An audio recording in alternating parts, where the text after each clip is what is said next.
The Americans have gone forward an hour before we have, so it was actually 3 p.m. Eastern is when I was meant to bring on this guest. So luckily he's available today at this time. So without further ado, please welcome. It's a pleasure to have on this person. And I hope you don't mind doing this, by the way, but I'm going to do this, okay? You might not like this, but hallelujah, Aron Stevens has joined us here right now. How are you? I am lovely, and thank you for that introduction. I don't think I've ever had anyone introduce me in song, so that's a first. So we're kicking the show off right. Yes, there we go. I just thought take it down memory lane there with that. But yes, it's a pleasure to have you on the show, and of course, this is thankful for our good friend, your best friend, as he is. Daniel R. Hill. He was on this show, I believe, back in December.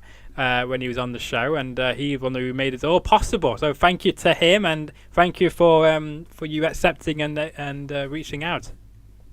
Oh my God, it was my pleasure. Like I said, I know we tried to kind of make this happen in December. My schedule has been absolutely insane up until about, I'd say, 2 weeks ago. So I'm kind of now just getting to take some time, do things like this, which is really cool. And but no, I'm glad we got to make it happen. And yeah, Daniel, I tell you what. He is very, very talented in his own right as both an actor and as a wrestling creative mind, which I find fascinating. You know, when I was leaving Championship Wrestling from Hollywood, which I was the booker there. Yeah. And I brought Daniel in because we were friends and he expressed interest in doing things. And I said, sure, yeah. And he just, I tell you what, took to it like a fish takes to water and has been doing just an amazing job. And it's like I said, like, it's the whole thing where he really likes it. And, if you're a wrestling promotion out there, and again, I'm somebody that, like, I don't have to, I'm not paid to say this.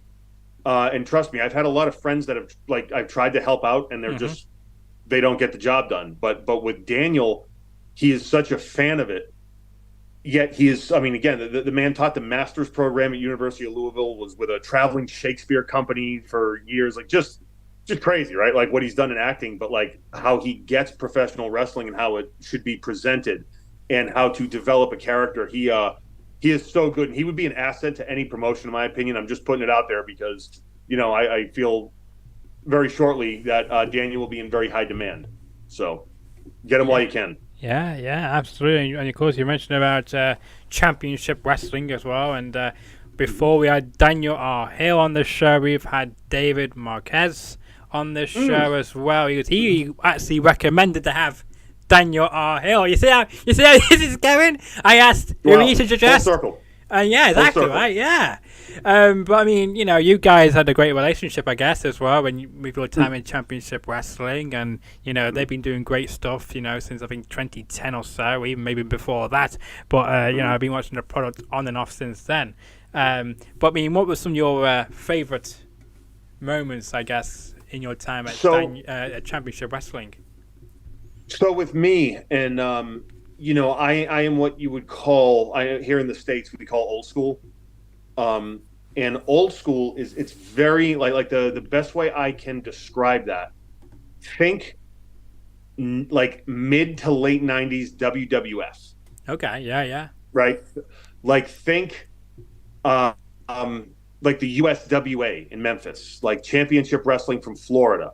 The whole Dusty Rhodes versus Ric Flair kind of vibe. To where, in my opinion, that is the style of wrestling that is most TV friendly. And I think we're seeing that now in that, like, we have we have the best athletes the sport's ever seen, right? In terms of what people are doing, it is phenomenal. But there's very few people that actually know, in my opinion, how to, and I say work, right? It's presented in a way that is conducive to, number one, the storytelling and the drama. And the moves are a way to kind of convey that when you have emotion and you combine that with the moves. It's magic. And I think the people you're seeing, like the Cody Rhodes, Daniel Bryan, who are having the most success on, North American television, like Roman Reigns, like they understand how to do that. And at the independent level, and I know what's going on in the United States, and I don't know how true this is in the UK or whatever, but you have a lot of wrestling schools and people that want to break in, they say, okay, great. And the issue is when you have a very limited amount of knowledge. I mean, in some cases, the physical stuff isn't even done correctly, let alone, I mean, I'm not even going to get into psychology because that's something that I would say the majority of wrestling schools don't teach. And if you want to know, kind of, in my opinion, the criteria for judging and vetting a wrestling school, you have to look at the trainer and look at what the trainer's done.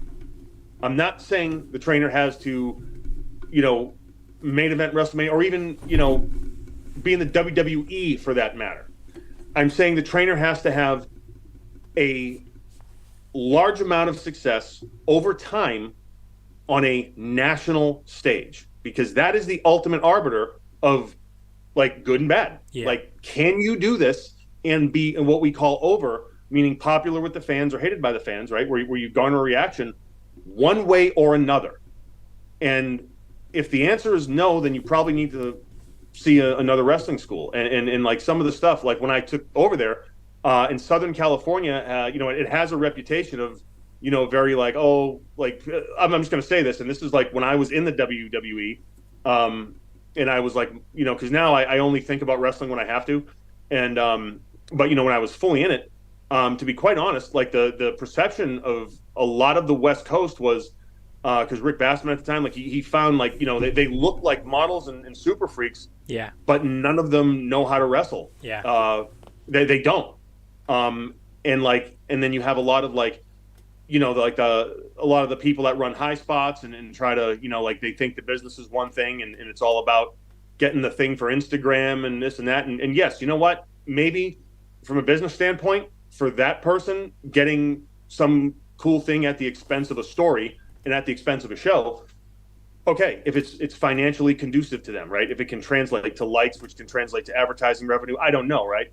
But all I'm saying is that in terms of professional wrestling, that's not what it is. And I'm not like, I'm not knocking anyone, right? Like, in my opinion, I'm very much an artist, so go do what you do, how you do it. But like, it's not what television wrestling is, bottom line.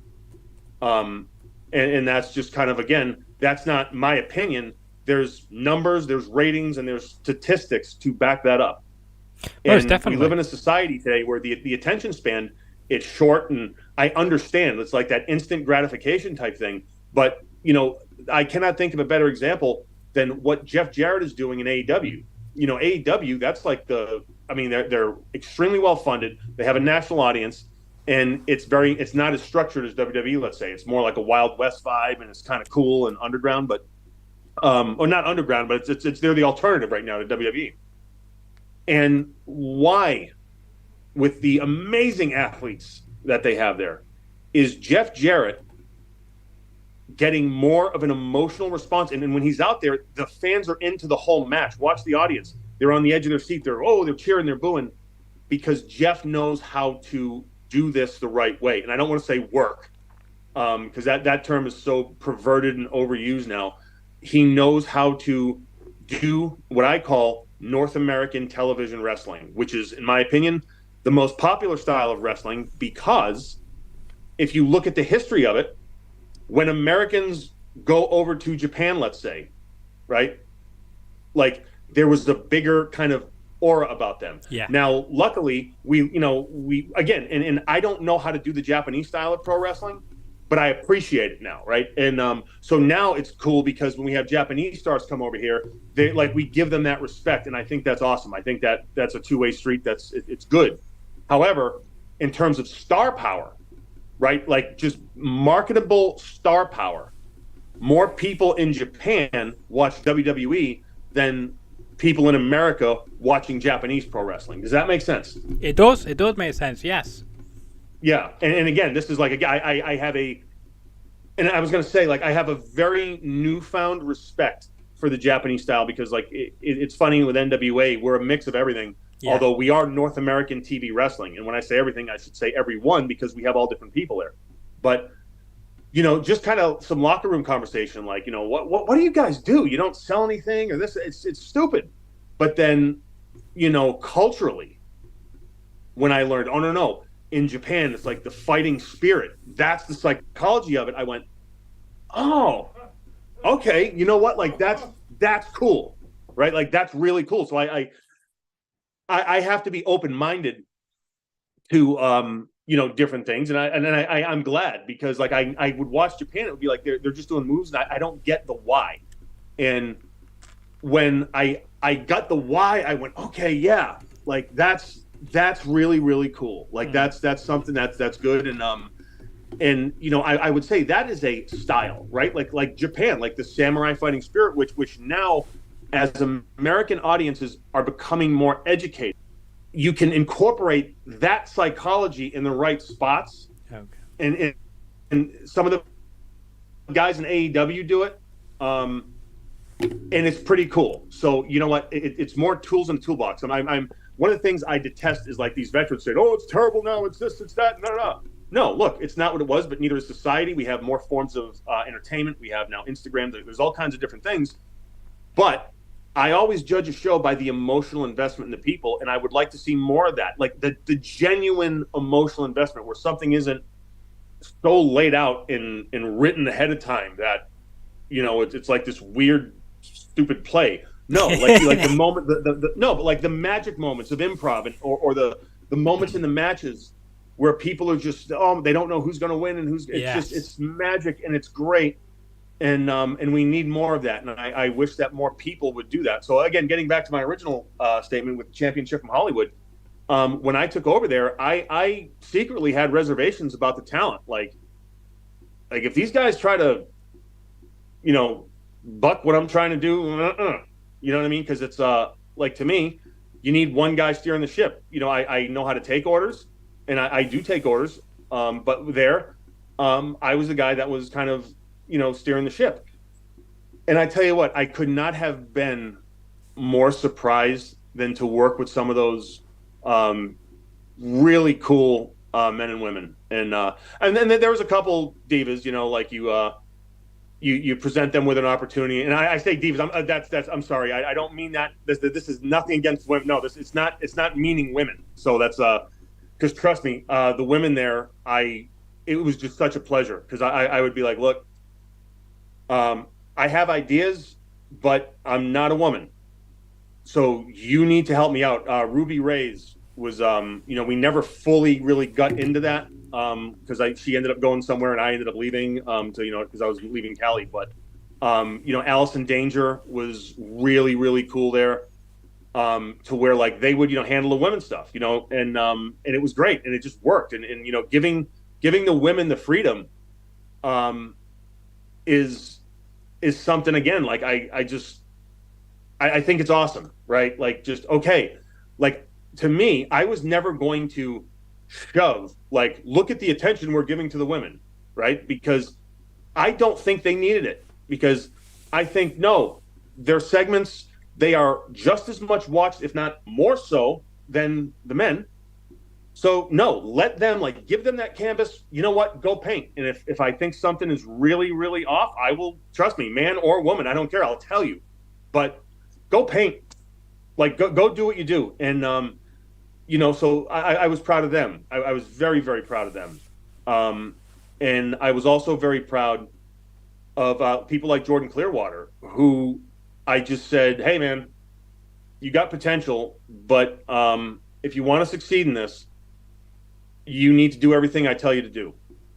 And he was the only guy I ever said that to, because I felt I could. And I don't know why. He just had that personality. And I said, look, I have no ulterior motive, right? I want to see, this is more of a test for me, to be honest, because I want to see if I know how. And he just did everything I said, and now look at him. Like, if you look at him 3 years ago and now, he's a different human being. And I'm proud of that. I'm proud that I was able to help. I'm proud. There was a kid, Danny Limelight, could do anything in the ring. Wasn't standing out on TV the way he should have. And we had a conversation, and I simply said, "This is what I think you need to do." And by think, I mean this is what you need to do. Yeah. He did it. And he experienced, just really like he stepped into his own. I mean, I say like a resurgence. No, he stepped into him. And Jack Banning was the kid I gave an opportunity to, because he just said, "Hey, I have these vignettes and this and this and that. All right, let's hit it." And I actually put him in a feud with Jordan Clearwater, and I said, "Listen, boys, here's all I want to get out of this. Like, we're going to do TV, we're going to build this up right. Don't worry about that. That's not going to be. At some point, I want both of you to forget your pro wrestlers in there. All right, and that's a specific thing. And if people are scratching their head, no, here's the magic of this. There was a moment in that when they had their big feud, there was a table down and they were fighting on the top rope, teasing a superplex through it. And they were just fighting, and Clearwater threw him down, and he just spat on him. Now, okay, yes, it's disgusting, but hey, in wrestling, everything happens. And then the look on his face, and and you could see it. And the match was great and everything like that, but the look on his face for 10 seconds, or maybe 5, I don't know, he forgot he was a pro wrestler, and he was just in the moment. That's how you have to be all the time if you really want to be good at this. Like, yeah. good at this. To where, like, and I define good, right, as going into any single arena in the world and being able, within a matter of seconds, to read the crowd, pick up on what's going, and then be comfortable enough in yourself to take that risk and say, all right, I need to get these people louder than anyone else. That's my skill set. You know, to take it, oh, the crowd's dead. Yeah, watch this. You're just not, yeah, what are you going to do? Go wrestle? They've seen that all the time. We're going to wrestle, but guess what? If I'm going to take a hip toss or a suplex or whatever, I'm not doing it to a quiet building. It's just not going to happen. And I'm at a point in my career where I can say that. I mean, I have said no to a lot of stuff because it doesn't make sense. And then what happens is when we go out there, the place is nuts, and oh wow, hey, that really worked. Well, what the hell did you think? Excuse my French, but like, what did you think? You know what I mean? Like, yeah, we didn't go out there and just do a bunch of moves. No, like, because when I put stuff together, I think of the crowd. I don't think of, all right, I need to do this move and this move because it's my turn to beat you up. And no, that is, if any wrestling school is like, hey, and this is straight up, tells you that, hey, this is ring psychology. Shine, cut off, hope spots, comeback, false finishes, go home. They do not know what they're talking about. Now, in general, that is a very good template. That's the standard template, right? Where when we're learning, that's a great thing. And yes, like, so that theory, it is applicable in the main event of WrestleMaina or the opening match on a house show, right? So like, I'm not knocking that theory, but if any wrestling school after a year is still saying that's all psychology, you need to move on, because that is not even the tip of the iceberg of psychology. And there will be so many different situations, right? Every time we go to the ring, we're in a different situation. It's a different opponent, it's a different crowd, it's a different night. So we need to adapt to every single situation we're in all the time. Like my brain when I'm out there, it's literally, it's almost like a computer because it's in a constant state of flux. Like, okay, the crowd's doing this, or the crowd is made up predominantly of, if like the cheers are a lot more lower, okay, there's more guys. If they're not, there's more kids, right? Like, so there's like, it's weird, right? You have to constantly be processing what part of the world am I in? All right, are they buying this tonight? Are they buying that tonight? If they're not buying anything, what's the most direct route I have to do? Yeah. Or what is the most direct route I have to go, right? And look, it's just, and this isn't just me, by the way. Like, I'm not here trying to like kind of self-aggrandize myself. No, there are people that know how to do this. Like, and we look at like again, Cody Rhodes, Roman Reigns, Daniel Bryan, Dustin Rhodes, Jericho, obviously, but Dean Ambrose. Or Moxley, no. But there are people that know how to do this. Cesaro, it's, and you look at them and you look at everyone else and you say, why are these people stars? You know what I mean? I do, yes. So that's the difference in my opinion. Yeah. That's, you know what? Like I was up at Battle Arts in Canada. Oh yes, with good old 'Cause Santino. Yes, yes. yeah, so him and I are we're also very very tight. Like he's one of my besties too. And so I'm not a teacher. I hate teaching. I hate doing seminars. Um, and I don't do it very much. But he was like, just come on, teach. We'll hang out for a month, whatever. So we did that, and I'm close with his family too. So I get to see his parents and his kids and everything.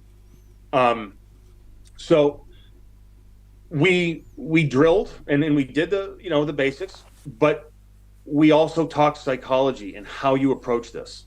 How you approach any situation you're in, and to kind of have that system within you that is constantly processing the data and then saying, okay, this is how we adapt. Like it's literally like problem solving, right? Yeah. And it's problem solving up until the point when you just have them. Sometimes it's right when your music hits, you walk out and you're like, well, this is good. This is, so it's just, again, having that gauge. But once you have them, that's when the magic happens.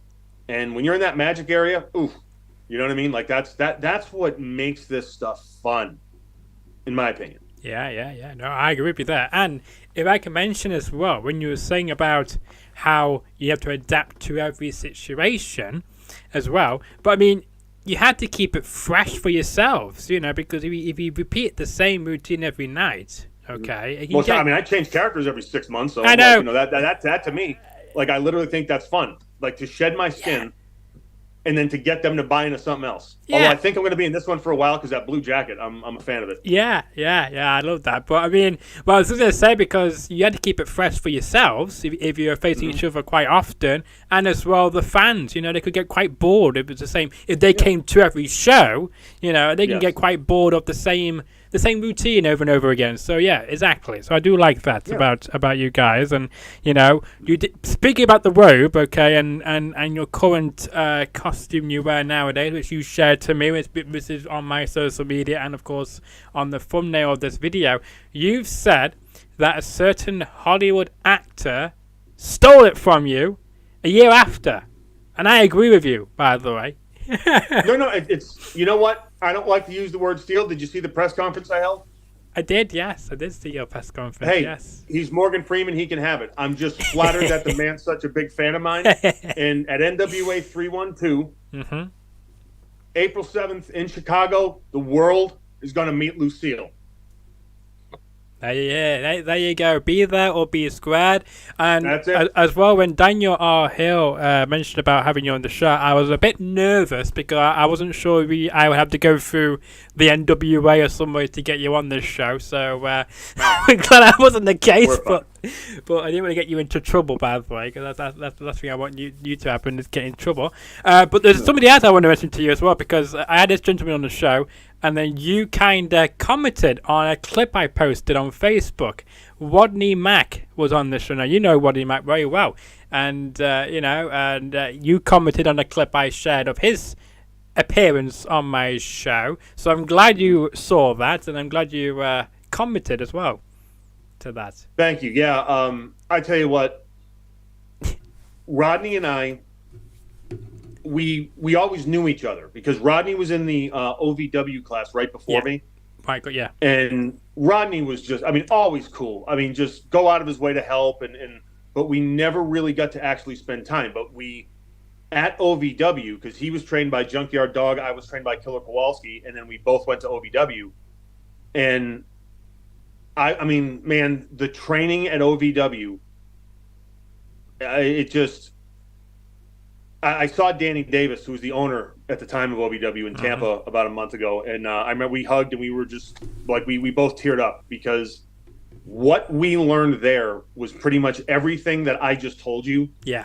In North American television. Yeah, and like we were in condition to do it. We were the best conditioned wrestlers in the world, and we were the smartest.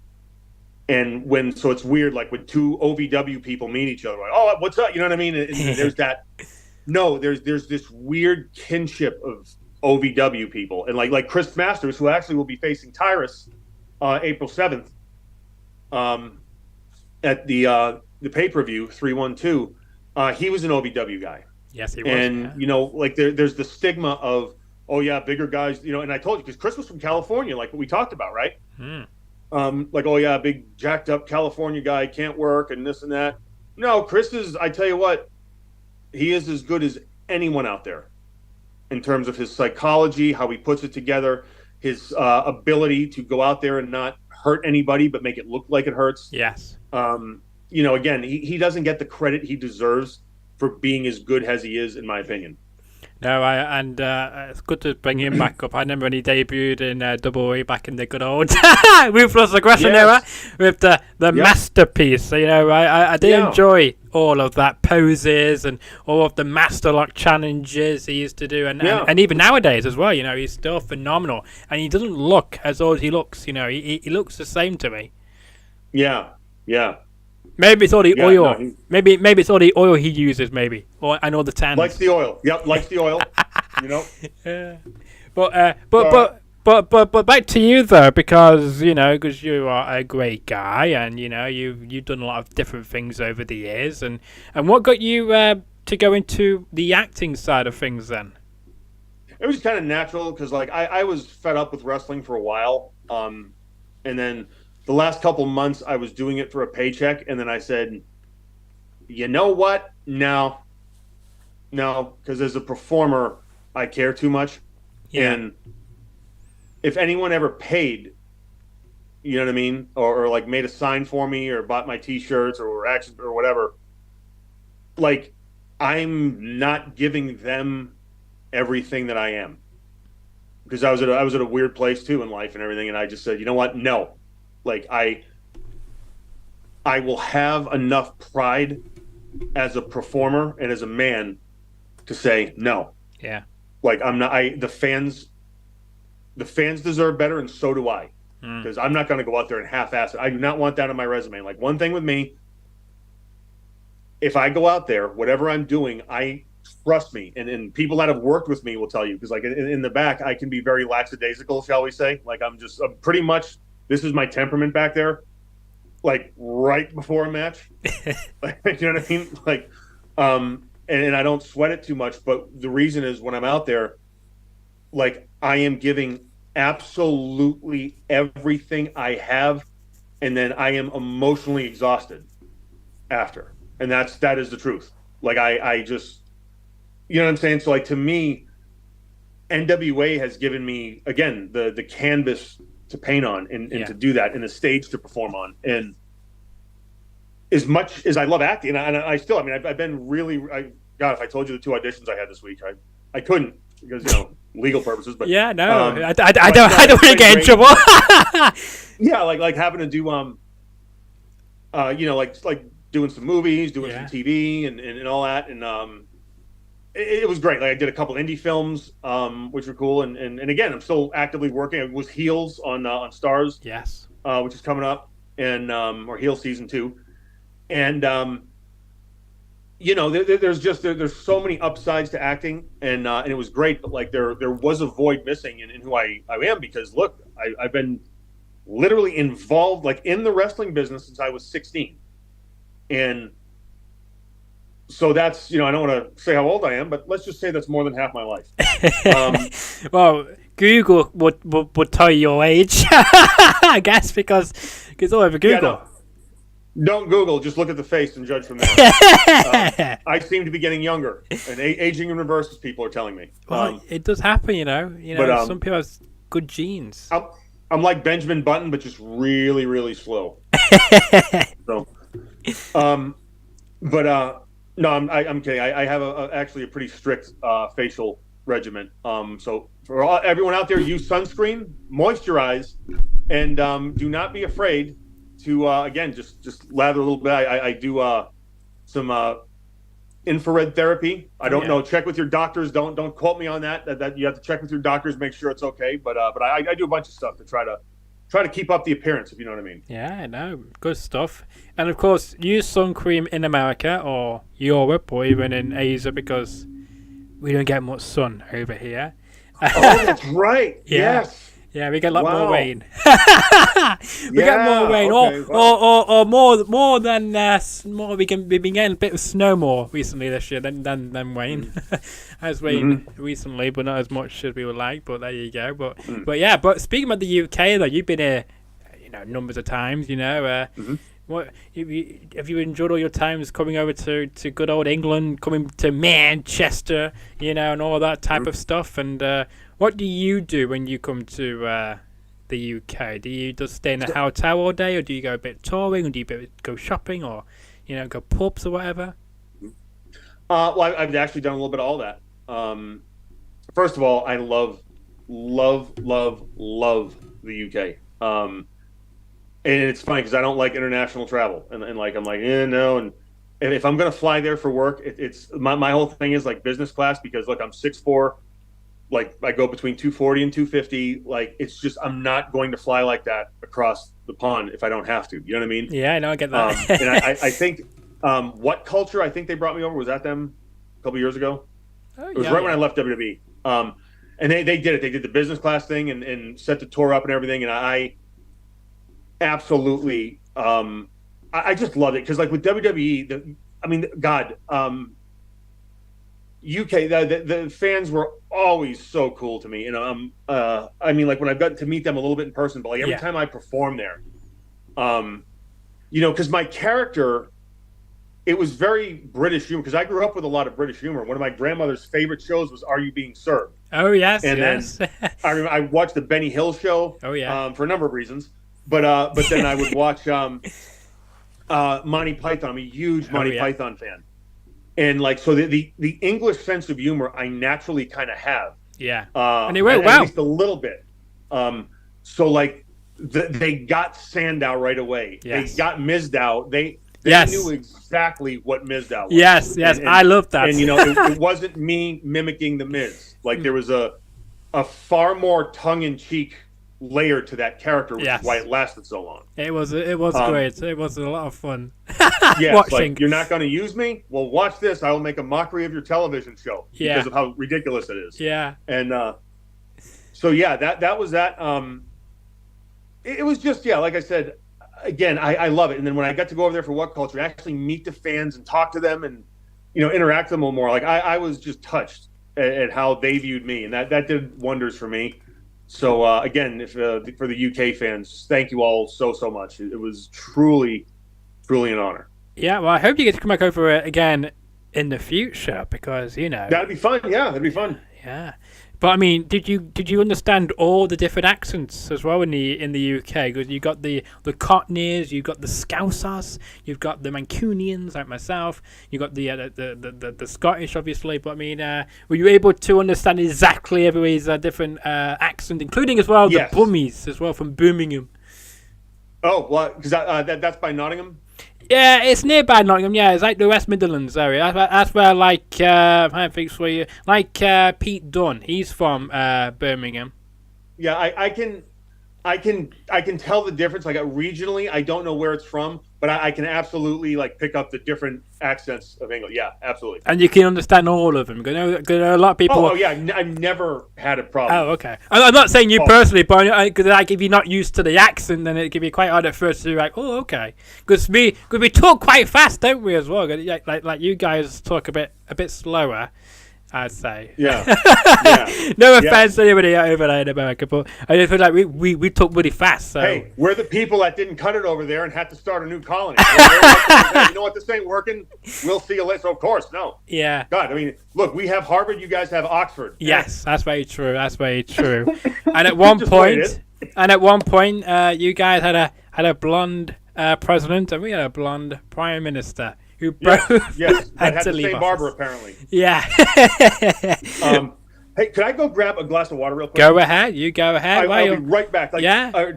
Are fans is this one of those shows where fans type things in? And well, they could do. Yeah. You never know. Well, if there's any fan questions and stuff, we can do. I'm going to be right back. Yeah. You be right back. While you're doing that, I'm just going to do something else while we show that I'll be live again tomorrow.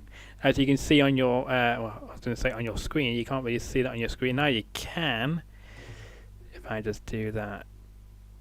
like that. So right now, you can see that tomorrow I'll be live back here on YouTube.com again at a slightly earlier time of 6 p.m. UK time, but 2 p.m. Eastern and 11 a.m. on the West Coast with OVW referee. A friend of the show, Jay Cloyd, will be joining us on the road tomorrow on this very show. So don't miss that one as well tomorrow afternoon and early evening here in the UK.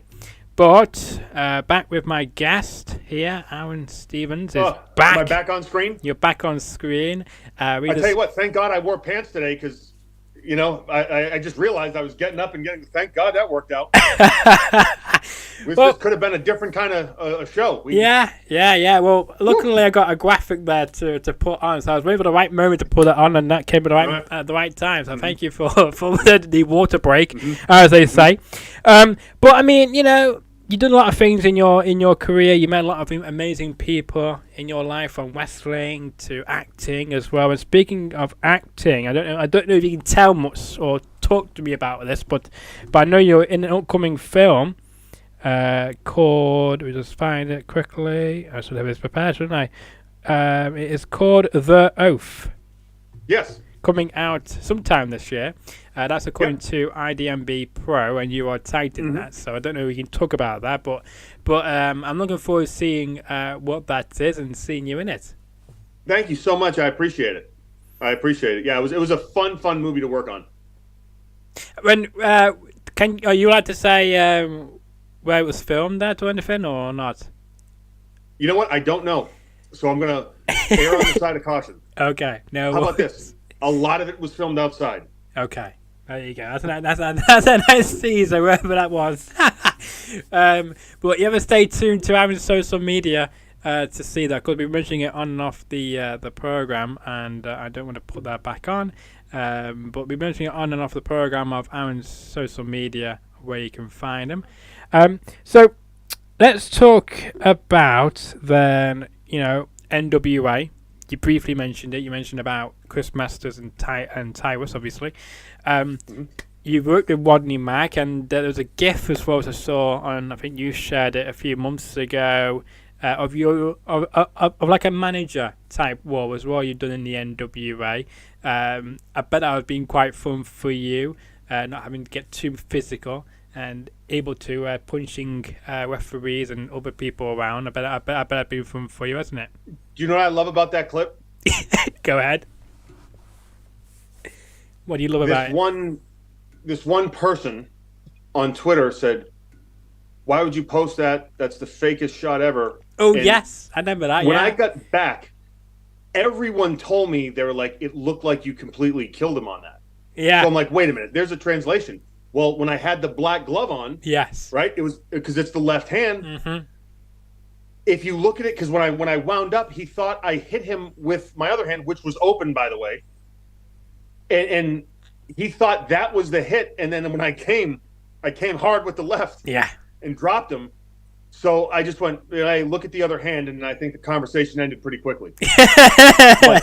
Yes, it was. It was like a Mike Tyson. It was like, wait a minute, like I don't. Look, I cannot do a 450. All right? I can't. But you know what? I can make it look like I'm punching somebody directly in the face, and it's real. And so that was like, wait a minute. Like, is my skill set dwindling? Because I'm my own worst critic. Yeah. But no, I was like, all right, this idiot thought I hit him with the whatever. Yeah. But I mean, either way, the person's not an idiot. He just didn't know what he was watching. Exactly, yeah. He was too busy watching your other hand than the actual hand you hit with. Yeah, so if I ever get in a fight with that guy, that's all I'm going to do.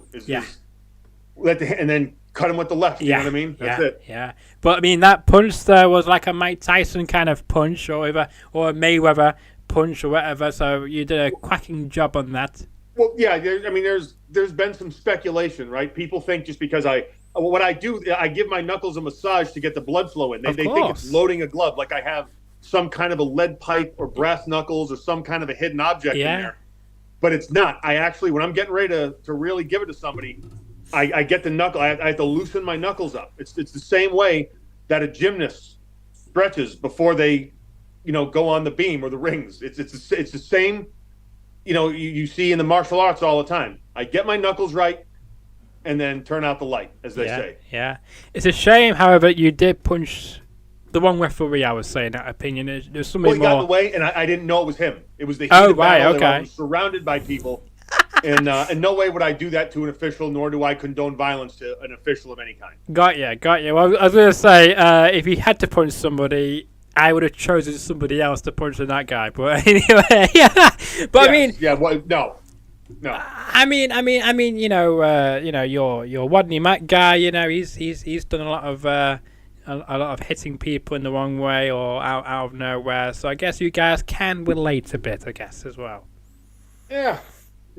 You know what? It's again, we have the OVW connection. We have a pretty much identical philosophy when it comes to what pro wrestling should be. And to go back, to what we were saying before, to see talent actually start to listen, apply, and develop, where Marche, Carnage himself, and with him, he's becoming a totally different performer, and he's doing things at the right time in the right places.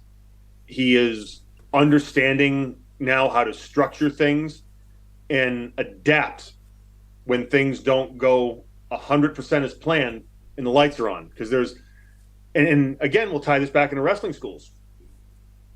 Until you've been in those situations where you're on pay-per-view or live TV and the top rope breaks, the lights go out in the building. I've had that happen before. You have an extra 5 minutes. You have an extra segment. You just got your time cut in half. And it is live. It is not practice. It's not a bingo hall. There's 10,000 people out there. What are you going to do? Until you've done this at that level consistently and have had success at it for a period of time, you cannot comprehend what wrestling is. So my advice would be vetting wrestling schools, whether it be Japan, United States, anywhere, right? Does the instructor have credibility? Yeah. And that's the main thing. Because there's a lot of people that have wrestling schools in the U.S. that should not have them. Very true. Can't disagree with that because it's true. There's been a lot I've seen on social media about certain wrestling schools and people complaining and all that. So it's not Aaron's opinion. If you don't believe him, you can Google it, you can search it, because you probably come across some results regarding some certain schools. We're going to get into here, because we're going to keep it very positive here. What are some of your goals then for 2023? Then have you got any goals in mind, or anything you want to achieve before the end of the year? Well, I mean, BFT, the tag team champions. Yeah. Yeah. Other than that, I'm going to be honest with you. I don't know if this is a life lesson to anybody, but I don't really tell people my goals. I like to operate in secret. That way, nobody can foil the operation, if you know what I'm saying. Yeah, fair enough. I can understand that, because if you say something and you can't achieve it, then they can hold you to it, can't they, type thing, I guess. Or they could try to sabotage the plan. You never know. Yeah. I got my goals. I know what I'm doing. And my whole thing is, hey, long as you're trying to continually make the world a better place, not be so selfish that you let anything consume you completely. Like, try to give more than you take, right? Like, bottom line, as a human being, give more than you take, be it kindness and gratitude, all that stuff. I'm not going to get too into that, but as long as you're heading in that direction and you're pursuing your goals concordantly in line with your values, I mean, that's all you need. Yeah, no, I get that. Right? That's it. That's all. People want to know as well that are you taking bookings anywhere as well outside of the NWA, or are you just strictly doing? Like selective. Yeah. I just, again, the offer has to be appealing. Of course, it does. Yeah, I get that. Fortunately, I don't, and it's funny because like my friends tease me all the time, like, "Oh, this is free money out here," and it's like, yeah, but you know what? No, I don't like conventions that much. Yeah. But I'll do them. But again, it has to be kind of an attractive offer. Yeah. No, I get that. So that's all. Yeah. No, you're hoping to answer some people's questions about that. You mentioned about as well going on the roads, and you've had many road stories, I bet, from your time on the road, not just for wrestling, but for acting and whatnot. Can you share any of them here this evening or this afternoon to say? Here's the thing. Another one of my closest friends is Tyrus. Yeah. And in his book, he explained, like, when you go into the locker room, that's where the story stops because that's for us. Of course, yeah. And the fraternity, and again, I say this fraternally, but like incorporating both sexes. Or you know what, even better, the sacredness of pro wrestling, especially, it's doesn't exist the way it did. Mm-hmm. And it was, in my opinion, and still is for that matter, the one thing that, like, unless you've done this and do this and understand, like, look, they think like, oh yeah, we're wrestlers, we go out there and all 30,000 people and it's great and it's awesome and it's a high. But what the dirt sheets don't talk a bunch of BS about, and like they it's so funny. They want to say like this person was successful, this person wasn't, and I get it. It's clickbait. It's using other people's names for news. Like 100%. Look, that's the way the world is. It's neither good nor bad. It is. Hopefully, we use it for good eventually. But the dirt sheet writers and the whatever, they have no idea about like the 2:30 a.m. Waffle House, about having to try to negotiate for a late checkout out of a hotel room because you got in at 3 a.m. Yeah. Having to pull over at a Pilot and buying 5 energy drinks and people looking at you like, what? You know what I mean? Like it's there's just so many little things like that. Excuse me. No, you're fine. So many little things like that's for the talent, and it's for the people that have done this. And like I could give you anecdotes, you know what I mean? No problem. But I hopefully that answer was kind of more a little more deep, because that's my whole thing. If I come on your show, I like to be a little different. No, you're fine. So, you can a little more philosophical, but that's kind of your take, my thing, to where like I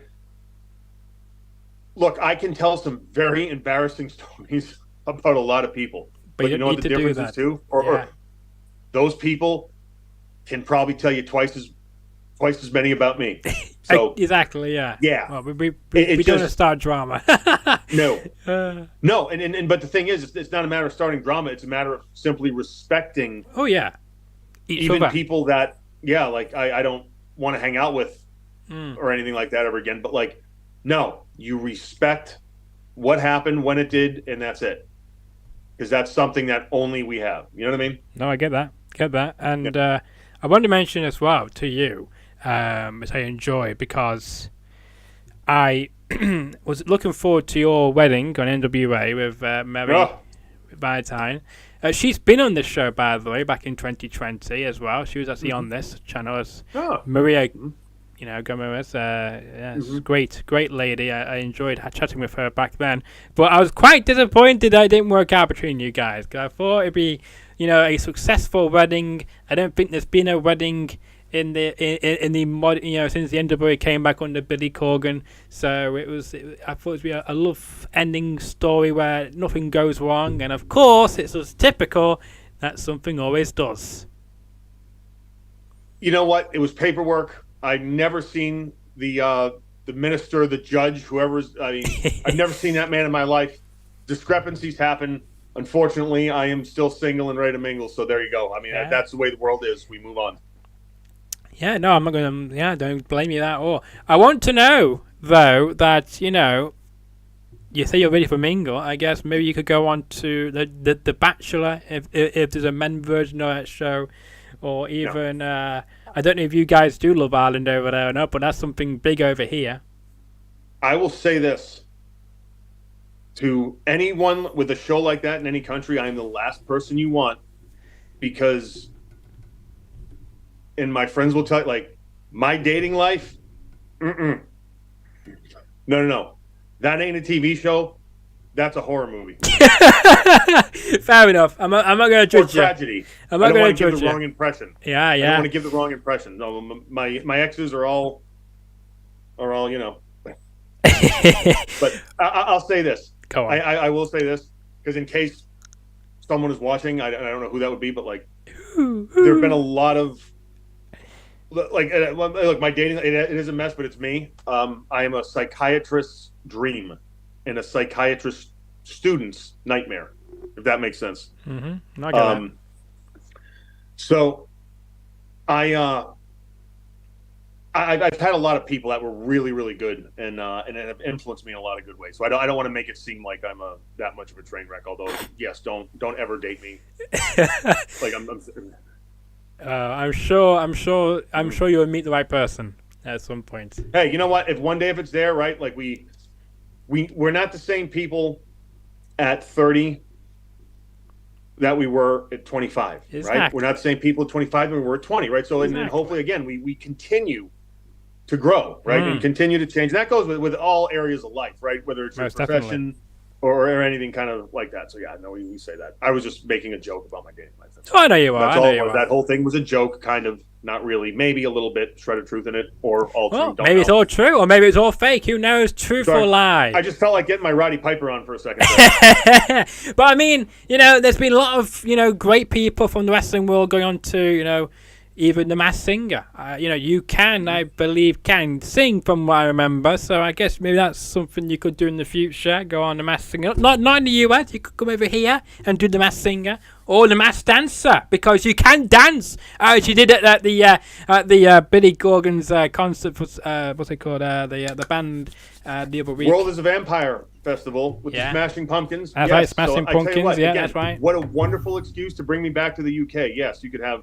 Yeah. Former pro wrestler and aristocrat Damien Sandow is now on the Aron Stevens, on dance, Strictly Come Dancing. You could do Strictly Come Dancing. You don't need to do the Masked Singer. You can come on, or even Dancing on Ice. When you dance on ice. Can you imagine if I wore what I wear on TV now with the blue jacket, and Scott and everything? Yeah, you look. You would look fantastic on Dancing on Ice, or even Strictly Come Dancing. You fit right in perfectly. Hey, make it happen. Yeah, make it happen, or even go on your version of it. Dancing with the Stars. Absolutely. Yes. Yeah. There you go. But I mean, that was a lot of people, when you share that clip as well on your social media of you, dancing away during that concert, that was just amazing, and everyone was cheering more for you, I think, than anybody else. No. I mean, they're the Smashing Pumpkins, but there was a few wrestling fans there, and again, like anything else, walk out, assess the crowd, make a decision. I did not know I was going to do that until I walked out there. I had no idea what I was going to do, because it was like, look, I'm going to be standing next to the lead singer of the Smashing Pumpkins, on a Smashing Pumpkins show. Yeah. Who is one of the most talented and biggest rock stars in the world. Mm. And again, I'm on salary. I don't have to say that. It's a fact. And here I am in my pleather underpants, which were my choice to wear. And it was great. It was like, again, like one of those things where, like, had it not been for wrestling, right? Like, I went from a kid that was in wrestling school learning how to bump to I'm about ready to walk on stage in front of like 30,000 people at a Smashing Pumpkins concert and stand between Billy and James. And I don't know what I'm going to do, and I don't really care because I know it's going to be the right thing. And wrestling taught me that. But where you're in there and you're going like, huh? Like this is nuts. Like this is crazy. And that's one of those things when I really kind of decided, like, yeah, I think I'd like to get a little more involved in wrestling again.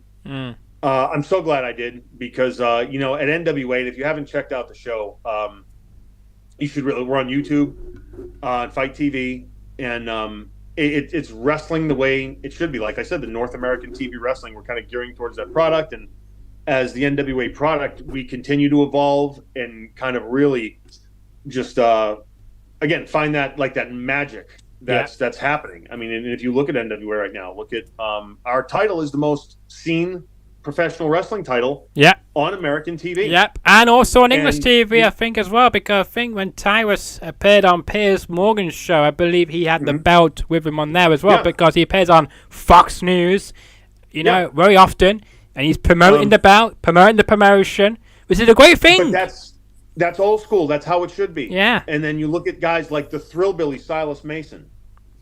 Excuse me, Jordan Clearwater. Like, look at that talent. Like, that is who, you know, the next 10, 20 years are going to be talking about. Interesting stuff going on in NWA.